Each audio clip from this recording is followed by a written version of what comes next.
Martinique Brown, and I am the owner and founder of Today I Want to Be. We are solving the problem of kids and youth not seeing someone who looks just like them in a variety of career fields.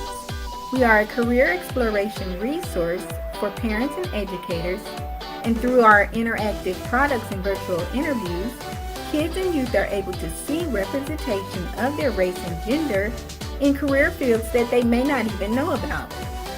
With every product we create, from our educational aids to our apparel and accessories, we are intentional about encouraging and helping kids and youth see that they can become anything they want to be. We are the only company who not only focuses on career exploration for kids and youth, but we also give them an opportunity to ask professionals about their careers every month during our free live virtual interviews as student co-hosts.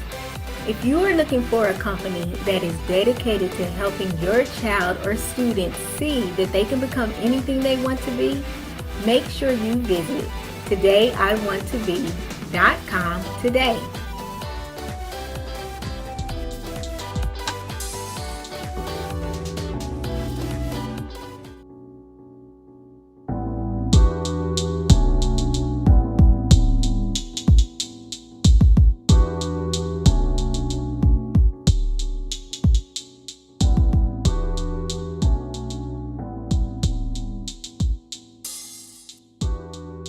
Calling all authors and publishers. Did you know Everything Authors has a free downloadable directory of platforms you can promote your book on?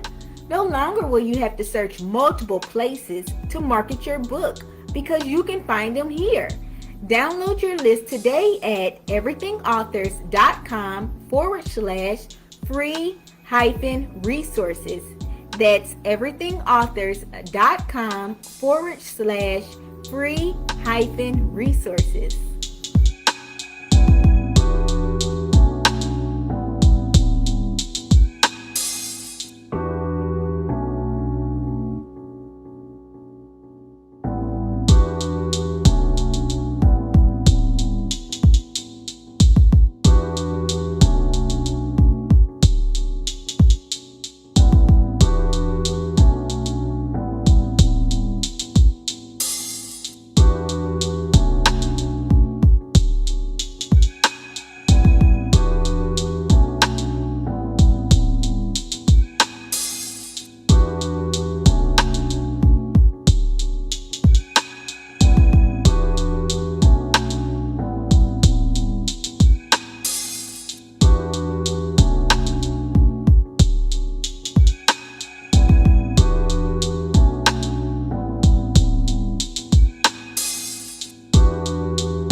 You can be a teacher like Miss Joseph. Very good. I see. Or you could be, who remembers? Say, I can be a social worker. Yes, a social worker.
Thank you guys so much for tuning in to another episode of Authors to Know and Their Books to Read. I'm your host, Martinique Brown. I'm so excited that you guys have decided to tune in to the show today. I'm really excited about our guest author here today, Tonya R. Davis. She has written a book called Other Side of the Coin, My Path to Healing. Now, if this is your first time ever tuning into the show, thank you so much. I'm so excited that you are here to have a better understanding of why Tonya wrote her book, as well as all the different other projects that she is working on as well. So give us a virtual shout out. Let us know that you are in the house. Now, again, if this is your first time ever tuning into the show, you are going to say, oh my gosh, Martinique, why are you telling me to go to the description box so much? That is because all of Tonya's contact information is listed in that description box. Now, as you listen to this interview, you might say to yourself, I'm telling you, I want to purchase that book. You definitely can, because right there next to the $ is actually the Amazon link, and you can click on that link. You can read her book summary, and you can decide to purchase her book as well. Another great thing about interviewing authors is they're always working on things, so you always want to stay in the loop of everything that they're working on.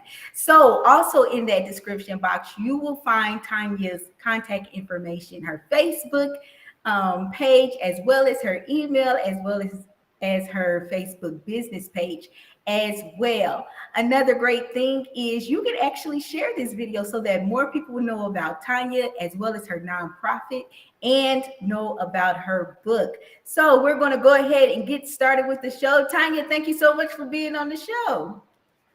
Thank you so much for having. I really appreciate it. You are welcome. So now, like I said, I would love for you guys to give us a virtual shout out. Let us know you are in the house. So shout out to Tracy Cruz. She said, "We ready." That's what I'm talking about. She said, "We are ready. We ready for you too, Tracy," as well as Cheryl Shako. She said hello as well. Now I see it is so many more people watching. Do not be afraid. We will not bite you. Go ahead and share this video now, so that more people will know about Tonya. So, Tonya, can you tell our viewers just a little bit more about yourself and how long you've been a published author? Okay. My name is Tonya R. Davis. I am a native of Jacksonville, Florida. I have two adult children. My daughter is 26. My son is 23. I'm a proud grandmother of a poodle. I had attended Edward Waters College and I received my bachelor's in business administration. And I went on to further my degree in my master's degree, I'm sorry, in criminal justice. I All have right. been an author for, well, it started September the 11th, 2022, which was my 57th birthday. So Okay. I wanted to make sure that I became a publisher on my 57th birthday because of the number 57 has a lot of weight. Okay. Now, the great thing about this is we're going to hear why 57 is so important. But I'm telling you, Tracy, I used to live in the Orlando area and I live in Indiana now. And I love y'all weather. So I am jealous. And people be like, it is so hot in Florida. I know. And I'm like, I love it. But I love me some Florida. My sister actually, used to live there, so I know all about Jacksonville. It is definitely a great city. So we also have Nicole Jenkins who is tuned in, as well as Sade Curry. She said, "We tuned in. Congratulations, Auntie. I'm so proud of you. Love you lots." Sade and Nicole, make sure you go ahead and share this video now for us. So, Tonya, can you walk us through your book, Other Side of the Coin, My Path to Healing? Okay. The other side of the coin, my path to healing.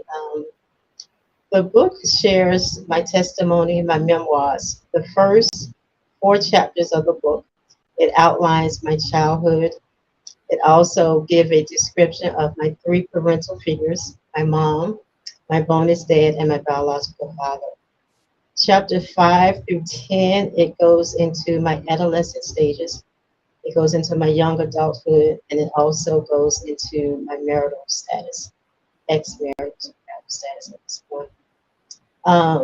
You would notice in the first 10 chapters of the book, I use the term and the phrase, oops, red flag moments. The oops, Okay. red flag moments are those moments when we just ignore our intuitions. Things that we know we should not do. We know things that's not beneficial for us, and we still do it. So those oops, red flag moments are to remind me that there were some things that I should not have done that I did do. Mhm. Chapter 11, it goes into childhood trauma.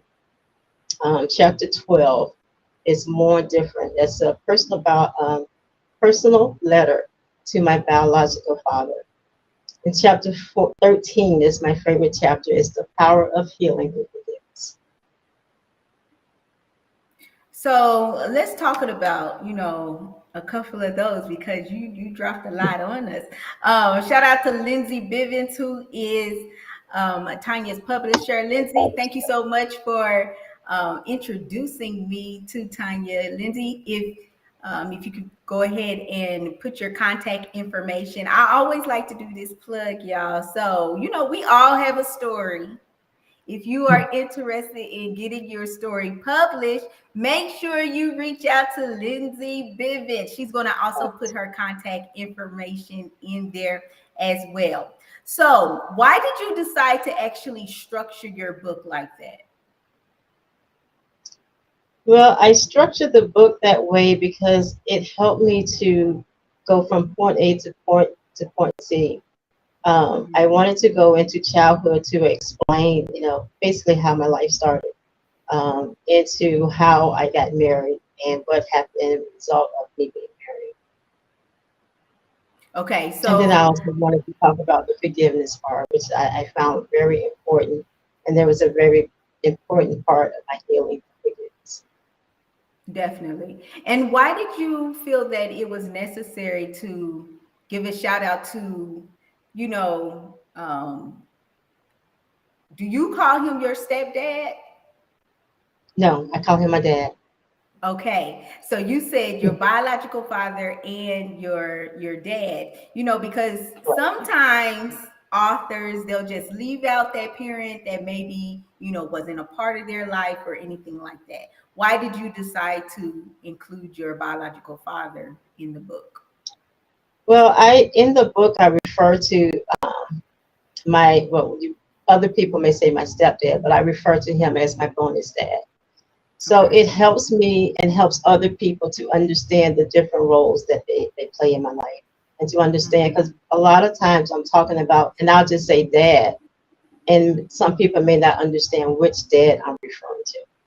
So in Okay. the book, it's my bonus dad and then my biological dad. Okay. Okay. So now without giving it all away, what are some of the childhood traumas that you experienced? Well, honestly, I didn't have childhood trauma. I want to say that.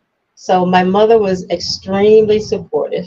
My bonus dad was extremely supportive. They were pretty much my backbone. They're my support system. So Mhm. my trauma, unfortunately, was basically from my marriage. So that's where Okay. all of my trauma, the depression, the fear of abandonment, that's where most of that, that's where all of that came. I had a great childhood. It was the marriage. Okay. Hate to say that. Okay. That's what it was. And let me ask you this, because typically we think that a child that grows up in a loving home, which it sounds like you did, why do you think that led you to um, a marriage that was, did lead you to depression and, all these, heartaches and things like that? Like, how did that even come? Typically, when you grow up in a home like that, you know your value. And as soon as you see something like that from a man or, woman, then you're like, I can't even give you the time of day no more. How did that even lead up Absolutely. to that type of marriage? This is basically what happened. I did have a supportive family, and I think once I wrote the book and I started writing, and I didn't realize it until after I wrote the book. But what I got out of that journey as being an author, that unfortunately the other term that most people use, daddy issues. Mm, I feel as though it came from me having daddy issues, and not because I didn't have my bonus dad there. But I think it was just a sense that I was a child, I just wanted to be with my biological father. And maybe mm. because of he did play for the Steelers, maybe I just felt like I wanted to be a part of that. So there was a lot of rebellious, from me at that, when I was a teenager. But I think most of that stemmed from that, just having the daddy issues. Now that I realize this what it was. Okay. So what can I guess my thing is, okay, what could a bonus parent do? And you even just let us know if this is even possible. But what could a bonus parent do to prevent their child from feeling like this? Because it's like I'm giving my love to this child, giving my love to this child. But is it inevitable that that child will experience this some point in their life if they have, like, maybe if they don't constantly have that type of relationship with their biological parent? I think that can stem from some childhood trauma. And I think sometimes, as parents, we always want to do the best. We always want to go out of our way to make sure that our child is happy. So honestly, I don't think that there's much that can be done. Maybe just make sure that there is some type of Mm, connection with that biological parent. And because my dad lived Pittsburgh, I really didn't have that. So I just became a little rebellious, and eventually I did get a chance to move to Pittsburgh, with him. But at that point, I think Oh it's wow. just what it was. I never had that biological feeling, with both parents. So, like I said, I still came from a great childhood, but it was just that yearning and desire in me personally. I don't think my other sister went through that, but it was just me. It was just something that I wanted for me, and I don't think there was anything that they Hmm. could do about it. It was just something that I desired to Okay. have. Got you, got you. So shout out to C Maj Jackson. Jackson, she said, daughter present. Also, it's a Nubian Queen. I know Nubian Queen. Come on. She said, congratulations, Sister Tanya. And Lindsay also said, Tanya, thank you. Thank you for being so brave to share your story. If you're just now tuning in, you are watching Authors and Their Books to Read. And we are talking to Tanya R. Davis. If you're interested in purchasing her book, you can see right there at the bottom of your screen, right there. Purchase it on Amazon.com. The name of her book is to Healing. So right there in the description box next to the dollar sign, because some of y'all might be like, I'm not typing nothing in. You don't have to. Go right there in the description box, right next to the dollar sign is actually the link to go directly to Tanya's book as well. So now you said that you actually went to go live with your dad in I did. Pittsburgh. How old were you? And how long did you stay there for? I I just got out of high school. Um, we moved to California my last year in high school, my senior year in high school. My bonus dad had another job in California, so I moved there. And once I completed my high school year, I moved to Pittsburgh, and I stayed there about 5 years. Oh, wow. So let me ask you this. Oh, if I forgot to tell you all, make sure you go ahead and share this video now. Put in the comment field. Let us know if you shared it, so we can thank you personally. But you said that you moved out there. Did you have a relationship at all before that time that you moved out there with your dad, biological dad?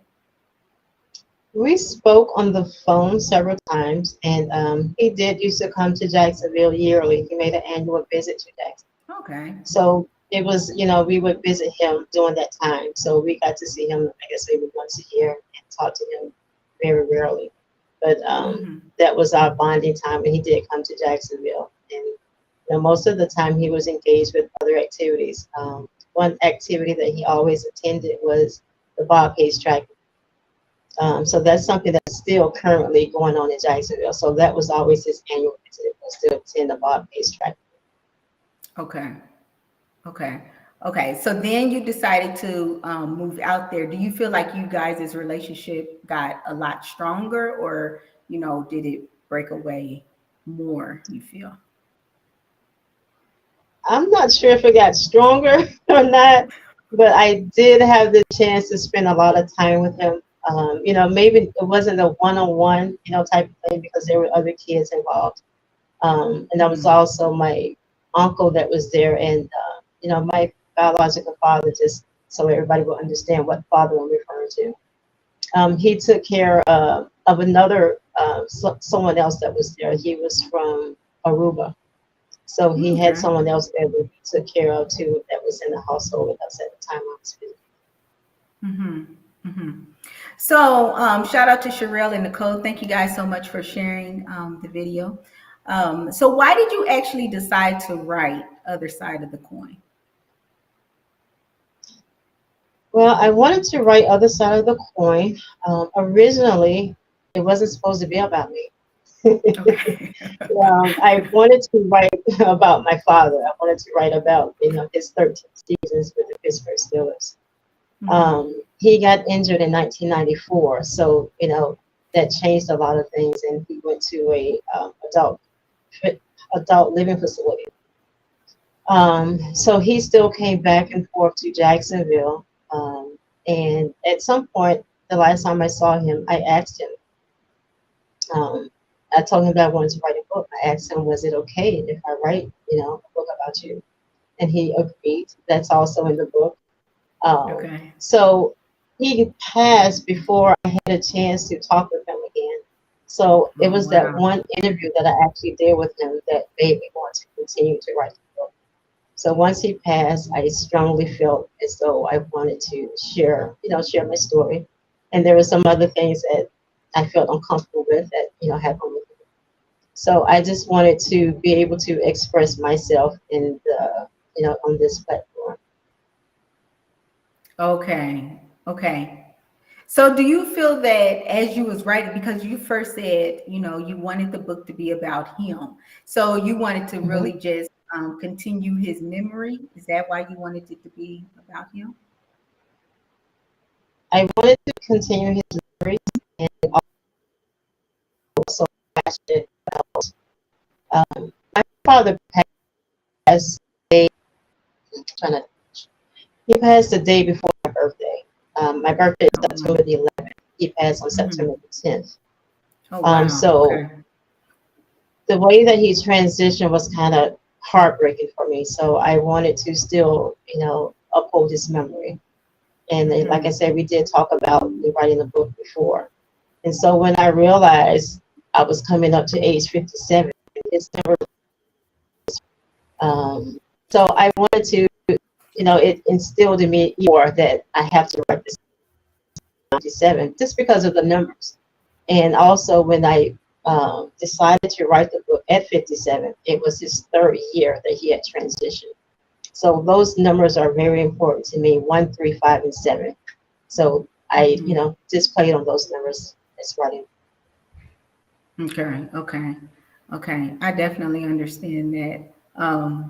You know, it's something that we talk to family members before doing something major, and then they pass, and they really don't get to see the full effect, or Mhm. the full outcome of it. But I know that he is definitely proud of you for, like Lindsay said, just sharing your story and helping people to have a better understanding of who your father is and how he played a major role in your life, as well as being a professional NFL player as well. Did you feel any pressure though? Just as a daughter of a professional player, did that have any effect on your upbringing into your adult, hood as well? It didn't have an effect on me in a negative manner. It actually, um,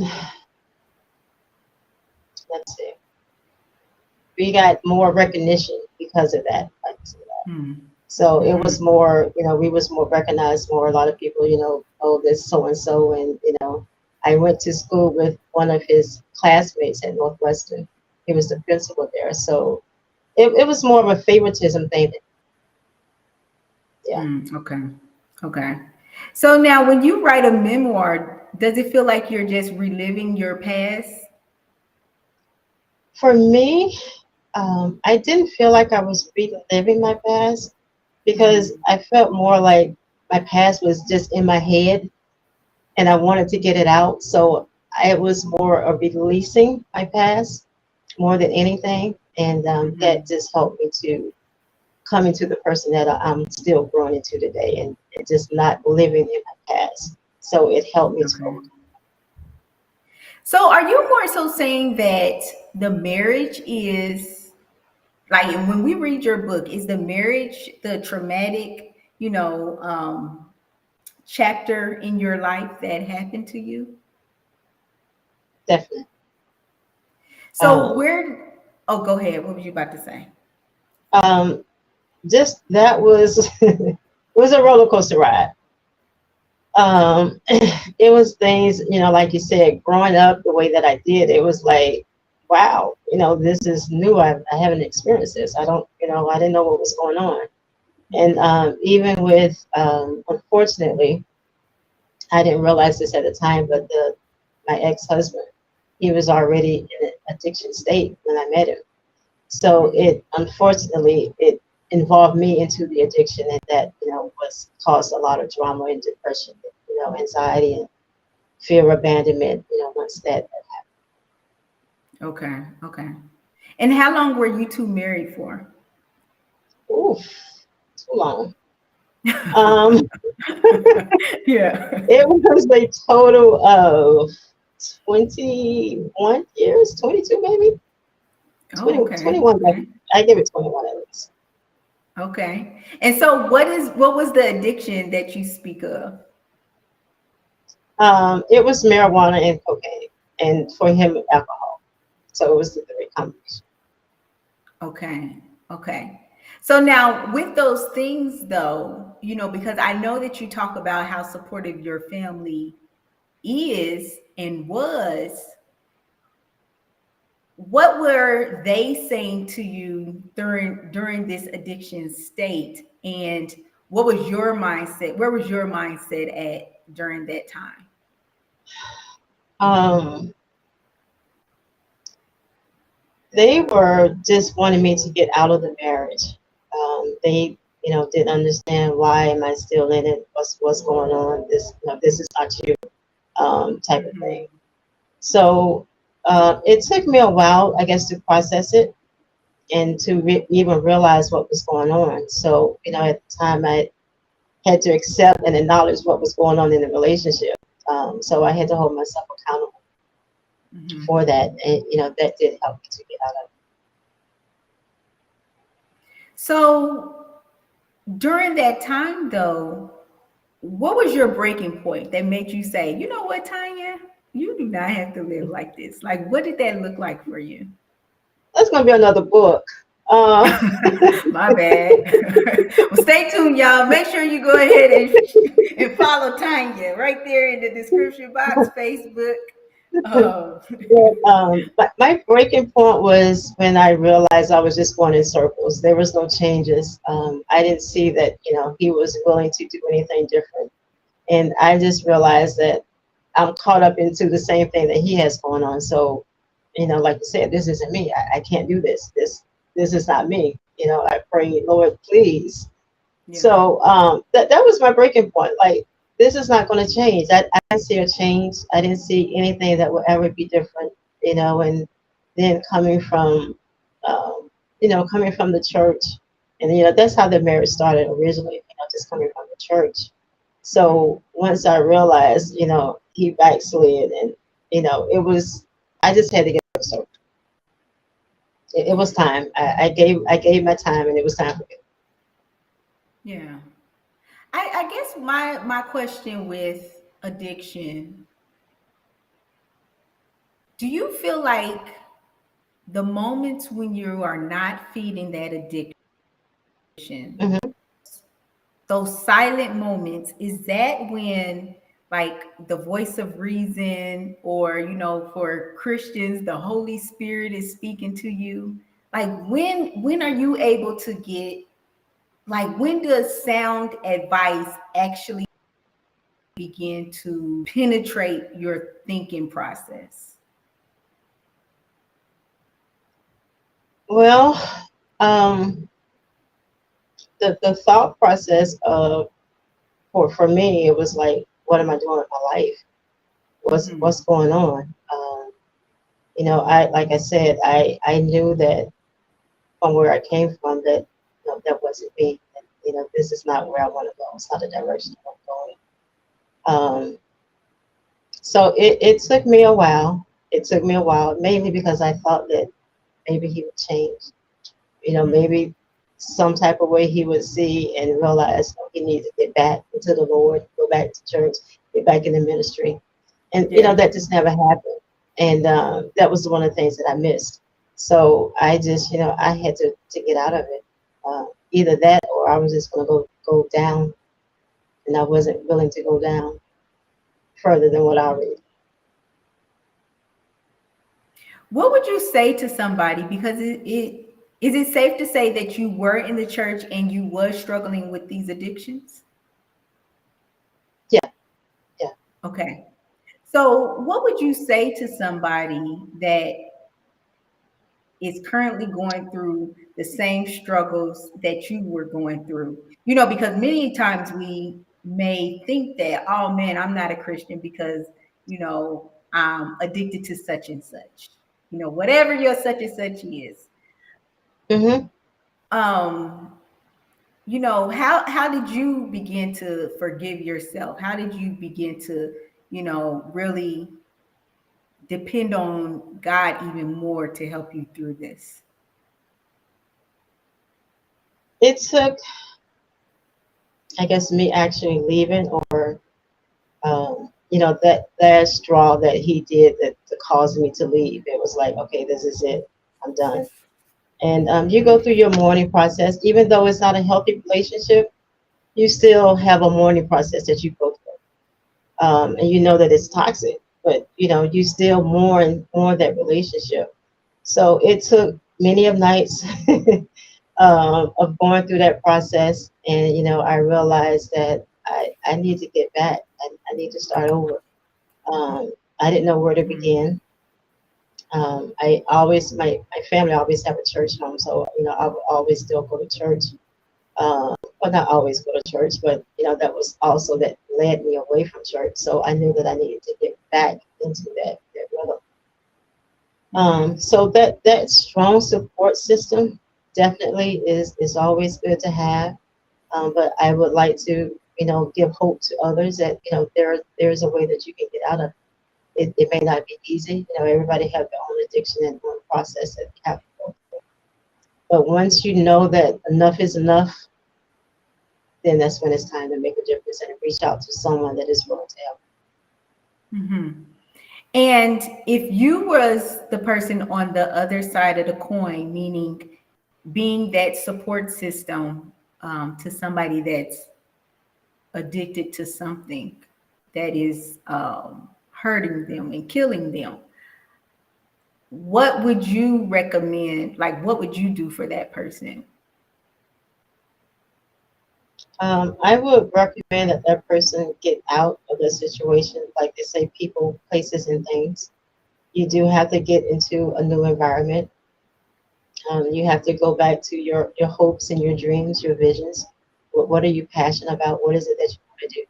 And you just have to Hmm. reach down in yourself and just make small steps to get towards that. Okay. So now, did you leave your ex-husband when you still had kids to take care of? I think. Let me see.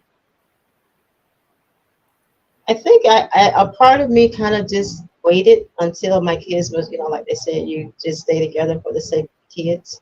Mm-hmm. And by me not being with my biological father, I thought that they would need that, biological father there. Mm-hmm. So I think it was probably my daughter's last year of high school that he actually, walked with them. So, the things that they went through as a result of that, so I try to make sure that I'm always there for them. Right. So you just said that your daughter was, were you saying she was in her last year of high school when you left?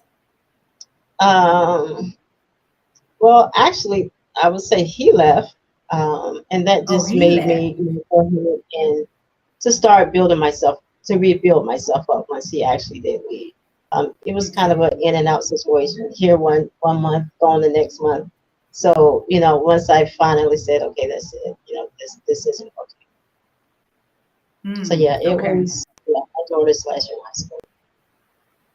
Okay. Okay. And the reason why I was asking that question is because sometimes the woman has to leave, or sometimes the man has to leave, and you think of, okay, how am I going to support myself? How am I going to support our kids being, maybe a one income family now, and that financial burden is what stop people, keeps, unhealthy and toxic Hmm. relationship. So I'm glad you told us, what that actually looked like, meaning him leaving altogether. with And that. sometimes when the other person leaves, sometimes it's a matter of saying no because it seems like they always reach back to try and come back. And once you continue to stay in that cycle, you leave and you come back. But once you realize, okay, it's not working, no, you can't come back. And you just say, no, that's it. And then, sometimes you just have to make yourself just walk away. Although they walked away first, but, just to keep from going back and back and forth. What did you say to yourself to not allow him back or not to go back? Because sometimes the biggest hurdle is our own way of thinking. Hmm. So, what did you say to yourself to keep yourself away and to keep moving forward? It always was the issue with me and him. Whenever, at some point, whenever he would leave, or even if it was just to go away, it was seems it did. I was always in a better state without him. So That's good, there was Tonya. always, yeah. So it's like, why am I going to go back to something that's not working for me? But when I'm on my own, I'm a stronger person. I'm doing more that's more productive.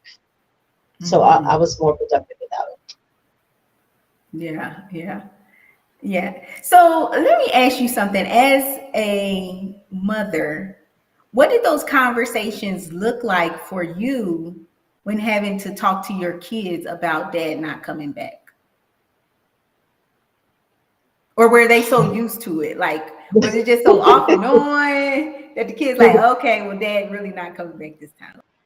Well, What one did of that the look things like? I talk about in chapter 11, childhood trauma, sometimes the kids already know. So, they see things and, they realize things. So by the time my kids in high school, they already know what's going on. So I really didn't have much to say. And honestly, I know my daughter's listening, but they were glad I left. It was Okay. like, what took you so long? So, I was holding on to the possibilities, maybe this could be different. They was like, Yeah. "What? Why you waited so long? You should have been left." hmm So, hmm they were ahead of me. I got you. Hey, Samaya. Yeah. Yeah. So, because of everything you went through, did you give your family a heads up that some of the stories you might share didn't really share the family in a positive light? Well, being that my family is my support system, I don't think they're always in a good positive. Like there's nothing is negative on their part. It was just a negative situation that I went through. Mm-hmm. So I did inform my children that I was writing the book. Mm-hmm. I talked to them beforehand. I think when I first met Miss Bivens, my daughter had just moved to Texas, and I made my first phone call when I was in Texas. So I Okay. was 6 months into actually writing my book, 6 months in, and I had just told my sisters and my mom.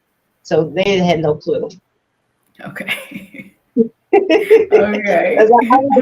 by then it's too late. So, I have to finish this. I've started it. So, I didn't want to Mhm. get, any negative feedback. So, but once they did find out, they was very positive and supportive, and they thought it was a great idea.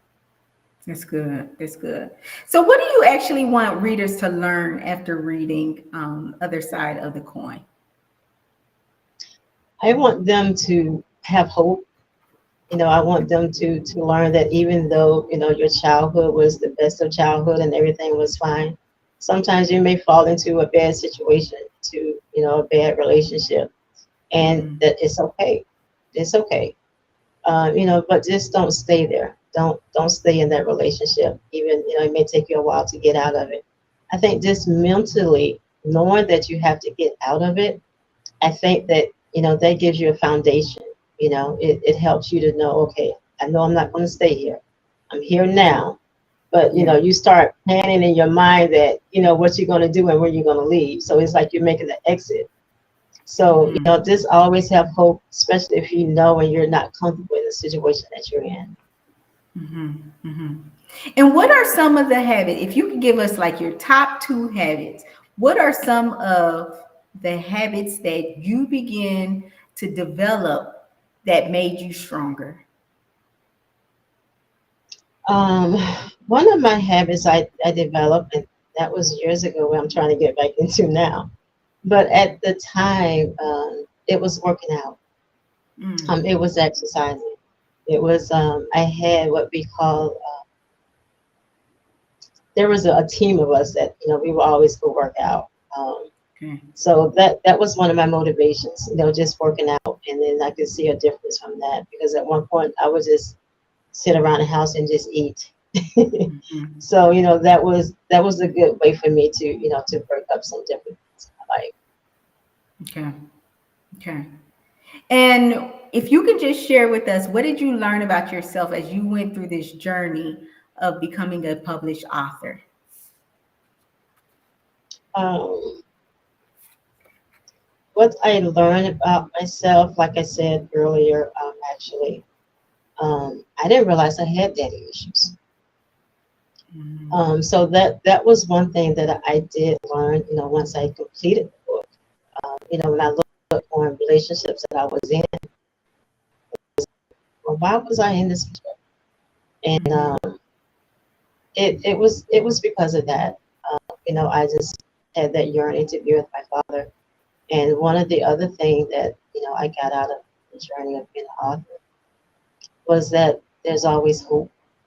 Um, you can still envision things, and you can still make, like I said, you can still start to strive for yourself. Yeah, definitely. Definitely. So now I know that you actually shared that some of the proceeds from your book will actually go to your nonprofit, Taking Better Care of Jacks. Can you share with the viewers a little bit more about your nonprofit? Sure, but there is two separate entities. Okay. The proceeds from the book, which is the 5.7% of the sales, that actually goes towards my biological father scholarship foundation. That's the Okay. Sam Davis Memorial Scholarship Fund. So the proceeds from the book will go towards his scholarship at Allen Mhm. University, Okay. which is separate from my nonprofit. Okay. My nonprofit is Taking Better Care of Jacks Inc. I'm the co-founder and executive director. We are officially a 501c3, Woo, and our mission is congratulations. our mission is to house and short and long term transition housing for the homeless. So we Oh, are that's good. currently working on fundraiser projects. This will be our second year working at TIAA Stadium, home of the Jaguars field. So this will be our second year doing fundraisers there. So we are accepting donations. We do go out into the community. We feed the homeless. We give out clothes. And also one of the other things that we do, which is an ongoing fundraiser, is we collect aluminum cans also for our. You So we collect what have them cans? aluminum, aluminum Aluminum. cans. Okay. Hmm. So now, if you can just share with our viewers how they can actually donate to taking better care of Jax. They can donate through the Facebook page, which is Taking Better Care of Jacks. Okay. The phone number is 904-717-3057. And And if you email is, guys, sorry. If you guys don't catch this telephone number or email address, remember it's in the description box as well. the email is tbcofjacks@gmail.com. And we're All right. also looking for volunteers. Anybody wants to volunteer in the stadium, we are accepting all volunteers. That's excellent. That's excellent. So now, why did you decide to focus on the homeless? Well, when I went to school to get my master's degree, I wanted to focus on. Actually, I had a lot of family that was incarcerated. So once they got out, I realized they had nowhere to stay. Um, so I wanted to focus, on providing shelters for those that were homeless, and just trying to get back into society, those that are coming out of jail. Also have working on getting a veteran house that would be separate from the Okay. regular house. And it's just a passion of mine to help those that are in need. That is excellent. That is excellent. You have just been such a testament of what people can definitely come out looking like after the storm. And we definitely appreciate you sharing your story with us and just being really just open and honest with us about, how you grew up and, what your adult years look like and what you're doing with now. And I hope that you guys have been encouraged from Tanya's interview as well as her transparency. Now, make sure that you go ahead and continue to share this video as well as continue to visit Tanya's Facebook page that's listed in the description box, as well as her business Facebook page. If you're interested in contacting her and just finding out how you can actually help her nonprofit, make sure you go ahead and email her. That email address is listed in the description box as well. And you, like I said, you might say to yourself, this is a great book. You might know somebody that maybe is in a toxic relationship right now. This will definitely be a book that can definitely give them hope as well. Right there next to the dollar sign is the purchasing link. Go ahead, click on that link, and just read more about the book summary of her book. And you do not have to wait until Christmas to gift somebody a book. I always tell that to people, but make sure you continue to follow Tanya on her social media handles, because Tanya is continuing to do great things, not only in Jacksonville, but she just continues to definitely just help people and help them to see that there's light at the end of the tunnel. I thank you all for taking time to watch another episode of Authors to Know and Their Books to Read. As I said before, if you're interested in sharing your own story, make sure you reach out to Lindsay Bivens, who was in the comment field. And make sure you just let her know that you saw Tracy on the show and you are interested in sharing your story as well. Then we can have you on Authors to Know and their books to read. We definitely hope that you had a great night, and we hope that this interview had definitely given you some hope and made your night a lot better. We will talk to you all later. Bye bye.